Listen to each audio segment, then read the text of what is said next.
Sete domingos aprendendo a superar as perdas, parte 1.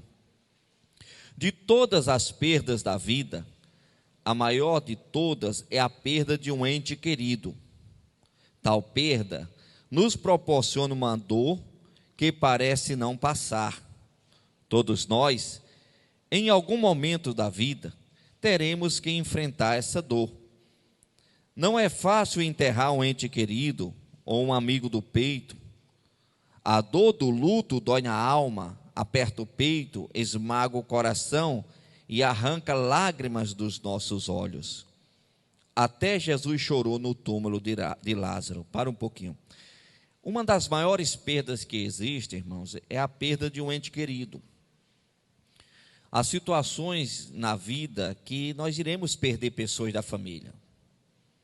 E há casos que às vezes a natureza ela inverte o papel. Qual é o papel da natureza? Os filhos enterrar os pais, não é isso? Mas há casos que às vezes o papel é invertido.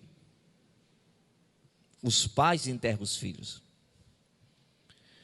Mas é comum você encontrar pessoas que diante de uma perda, eu estou me referindo aqui à perda de um ente querido, às vezes ela se entrega ao desânimo, à depressão, à tristeza, e alguns mesmo se entregam até à morte. Mas por que isso acontece? Porque a pessoa não estava preparada para lidar com a perda. Na vida, irmãos, não é você pensar negativamente, não é você ficar pensando em coisa ruim, mas na vida você tem que entender que nem tudo vai ser do jeito que você quer. É comum você encontrar pessoas tão despreparadas para as perdas, que se perder um relacionamento, às vezes tira a vida. Se perder um namoro, o namoro acabou, entra em depressão. Se perde uma porta de emprego, se enfurna dentro de casa, se entrega ao desânimo profundo, ou seja, perdas levam a pessoa ao caos. Mas isso não pode acontecer conosco. Não importa a perda que você possa passar na sua vida, que eu considero, humanamente falando, que a maior de todas é a perda de um ente querido, mas em todas as etapas, não importa o que aconteça na sua vida, você não pode perder a sua fé. Porque quando você perde a sua fé em Deus, você vai desanimar, você vai se entristecer. Essa tristeza não tratada vai gerar uma depressão, essa depressão não cuidada leva você à morte. Então hoje nós vamos iniciar essa série de mensagens, aprendendo a superar as perdas, e a primeira lição nós iremos abordar sobre levantar a cabeça. Primeira lição, para você aprender a superar as perdas, levante a cabeça. E nós encontramos em Josué capítulo 1, versículo 1 e 2 o seguinte: sucedeu depois da morte de Moisés, servo do Senhor, que este falou a Josué, filho de Num, servidor de Moisés, dizendo: Moisés, meu servo, é morto. Dispõe-te agora, passa este Jordão, tu e todo este povo, a terra que eu dou aos filhos de Israel. Aqui nós encontramos o seguinte: Moisés tinha morrido, Josué estava o quê? Desanimado. Deus chega para Josué e fala: Josué, Moisés é morto. Moisés está morto. Olha o povo aí que você tem que levar. Nós temos que entender uma coisa: quando nós desanimamos, quando nós nos entregamos à tristeza, não é somente nós que padecemos. Pessoas que Deus colocou sobre a nossa responsabilidade também padecerá. Não é só você desanimar. Quando você desanima, você acaba sendo suporte para os demais desanimarem também. E aí Deus chega para o Josué e ainda fala: levanta, marche, leva o povo para a terra prometida. Moisés está morto. Irmãos, a vida não termina com a morte. Na realidade, a morte física é o começo, é a abertura de uma porta para uma eternidade. Então, nós que somos de Deus e que perdemos pessoas, ou que possamos perder pessoas da família, e essas pessoas partem com Deus, essas pessoas que morreram não perderam nada, porque o que Deus tem guardado é algo grande para essas pessoas. Não é morreu, acabou, não. Quando você morre, até o cemitério, nós iremos conduzir o corpo, esse corpo vai virar pó, mas o espírito, ele não vai virar pó. O espírito será entregue a Deus.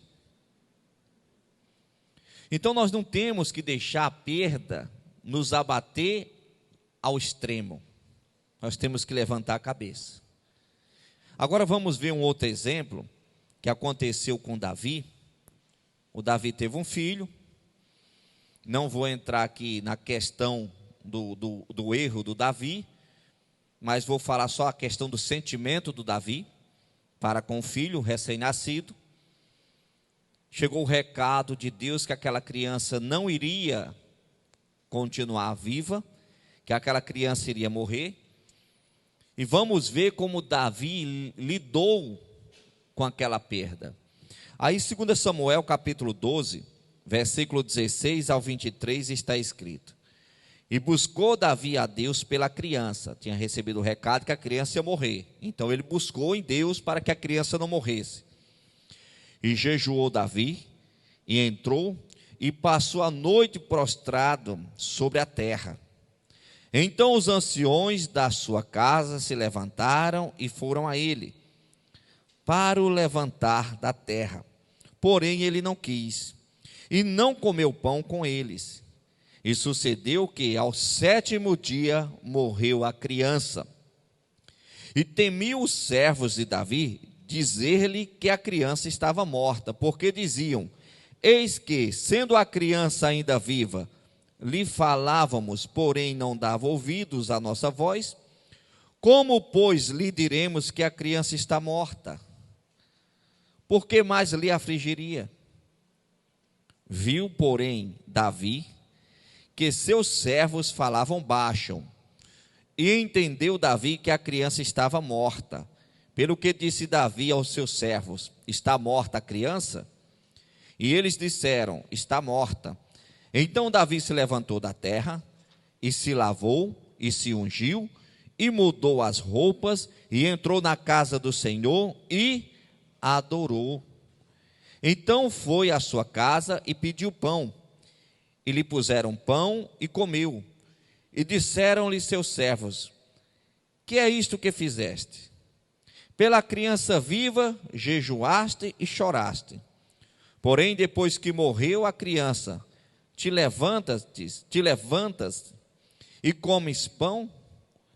E disse ele: Vivendo ainda a criança, jejuei e chorei, porque dizia: Quem sabe se Deus se compadecerá de mim e viverá a criança.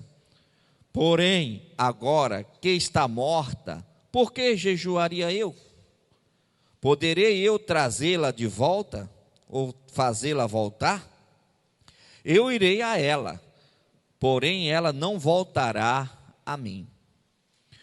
Olha, um homem preparado para as perdas. A criança recém-nascida com sentença de morte. Ele jejuou, ele orou, ele chorou, ele não comia. Os servos vinham, tentavam levantar ele do chão, ele não queria, sabe, ali clamando, sofrendo, triste, tristeza profunda. A criança morre e os servos falam: E agora, como é que nós vamos dar o recado? Se a criança vive, ele está desse jeito, imagina quando é o recado que a criança morreu. Aí ele entendeu que estavam falando alguma coisa. Aí ele pegou e falou: A criança está morta? Sim, está morta. Ele se levantou, se ungiu, foi para o templo fazer o quê? adorar aquele que ele invocou para que o filho dele não morresse e deixou o filho dele morrer. Deus tinha um poder para fazer aquela criança não morrer? Tinha. Então Davi, diante daquela perda, ele foi o quê? Foi adorar a Deus. É comum algumas pessoas, diante de uma perda, às vezes questionarem Deus. Deus não me ama. Se Deus me amasse, Ele não tinha deixado minha mãe morrer. Deus não me ama. Se Deus me amasse, não tinha deixado isso, isso e isso acontecer. A pessoa começa o quê? E tem casos de pessoas que se revoltam contra Deus. Pessoas que se tornam ateus, que são pessoas que não acreditam em Deus, uma boa parte é por causa de uma frustração. Porque às vezes depositou uma confiança, uma esperança em Deus, e não teve aquele resultado, e a pessoa chegou a uma conclusão que Deus não existe. Irmãos, diante das perdas, levante a cabeça, seja lá ela qual for. É comum às vezes a pessoa até falar, mas Deus, por que o Senhor não me levou ao invés dessa pessoa? Isso é comum. Eu acho que todo pai que enterra um filho deve falar isso para Deus. Eu acho que deve falar.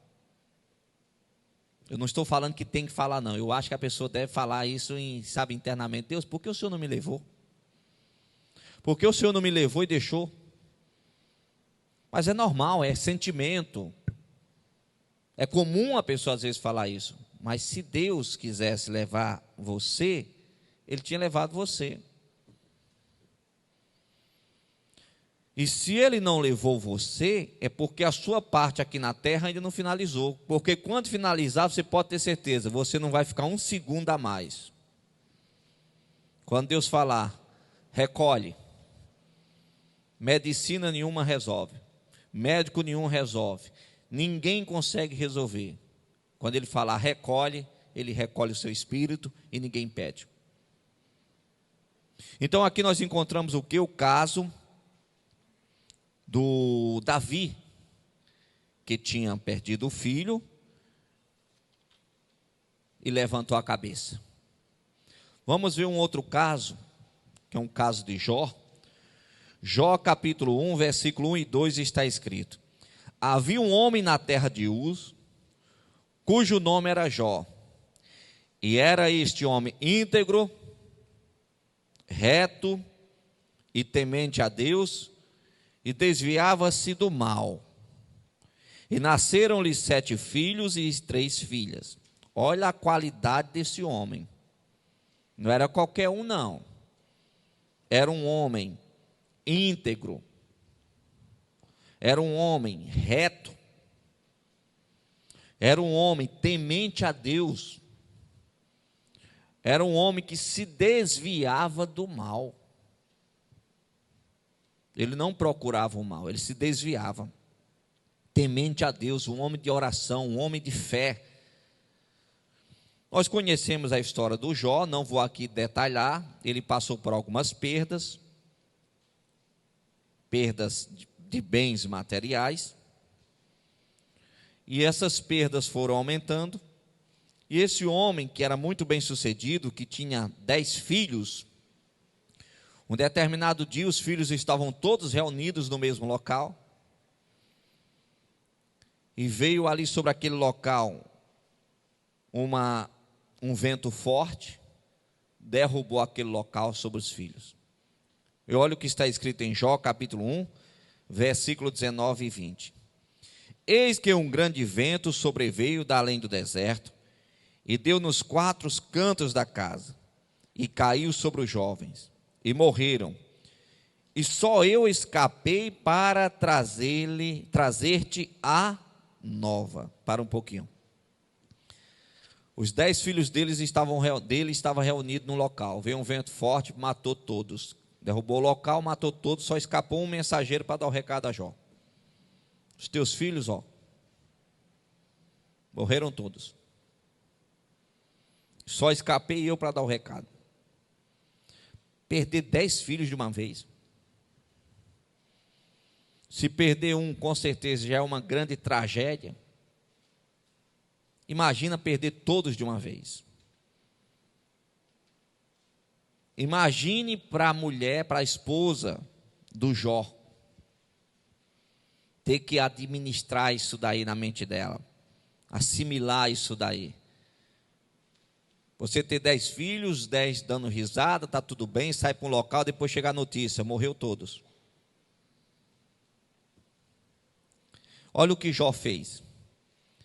Então Jó se levantou e rasgou o seu manto, que simbolizava tristeza, eles rasgavam as vestes, e rapou a sua cabeça, e se lançou em terra e adorou. Jó não foi se levantar contra Deus. Apesar do discurso dele, você vai ver que depois ele termina reconhecendo que ele falou coisas que ele não entendia. Ele teve até interpretações equivocadas sobre aquele episódio. Mas o interessante é que Jó, diante daquele obstáculo, ele adorou a Deus. Ele levantou a cabeça. Aí, dando sequência, você vai ver que depois ele perdeu a saúde. Mas no final, Deus recuperou tudo. Restabeleceu a vida dele. Com dupla honra. Irmãos, se nós passarmos por perdas aqui, e algumas é inevitável nós passarmos, Deus tem uma dupla honra do outro lado. Tem gente que vai passar pela vida aqui, irmãos, enfrentando perdas maiores, outras perdas menores, mas nunca se esqueça da promessa de Deus, o que te aguarda do outro lado. Quando eu falo do outro lado, é após a tua partida, após a sua morte, que vai chegar o dia da sua morte, assim como vai chegar o dia da minha.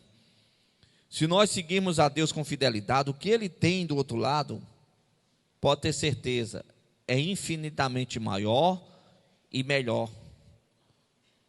O apóstolo Paulo chegou a classificar que ele viu coisas e ouviu coisas que ele não tem palavras para tentar explicar. Quando você vê em Apocalipse mencionando sobre diamantes, ruas de ouros, não é que seja daquele jeito, irmãos. Ali é uma linguagem para nós entendermos. Porque para nós o diamante é algo belo, o ouro é algo belo, mas o que tem lá é infinitamente maior, melhor. Aí utiliza uma linguagem humana, é ouro, as ruas de ouro, para nós entendermos,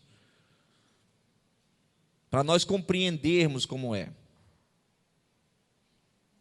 Digamos que para nós a coisa mais valiosa aqui da terra fosse o ferro, um exemplo. Fosse o ferro a coisa mais valiosa, a coisa mais preciosa. Aí estaria escrito em Apocalipse que as ruas são feitas de ferro, para nós entendermos o que é, para tentar raciocinar como é. Mas o apóstolo deixou bem claro, tanto o apóstolo João quanto o apóstolo Paulo, deixou bem claro que é algo sobrenatural, que não tem explicação.